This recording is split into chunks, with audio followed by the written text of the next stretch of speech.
Welcome back to the Backpacker Coach. Today I wanted to talk to you about lighting your stove. We're at over 11,000 feet and it got fairly cold. It got about 16 degrees last night. And imagine if you're out camping, you've dug all of your shelter, you're exhausted, you're tired, you want to eat, and so you go to get your trusty lighter. You turn on your gas, you try to light it.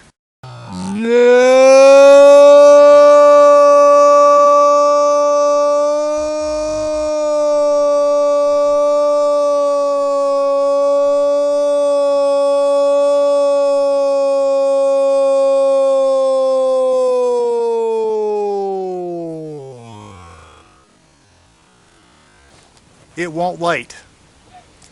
You know why? Because it got cold. The fluid gets cold, and then what happens is it won't light at all.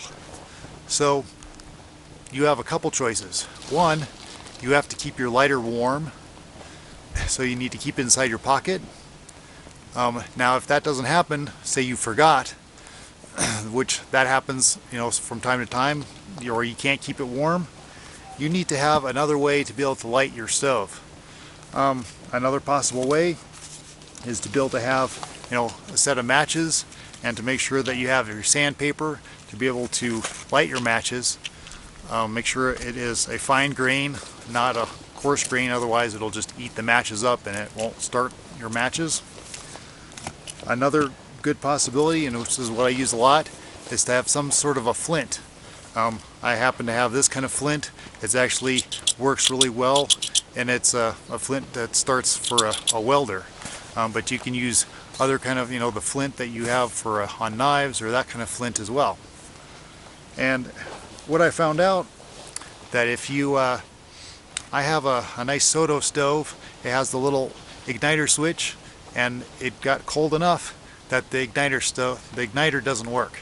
And so I had to use this. I had to use my igniter instead, which worked fine. So always remember to at least have 3 different kinds of ways to light your stove, because one of them probably is going to fail, get wet, have a problem. So you definitely want to have more of those. So we'll see you next time.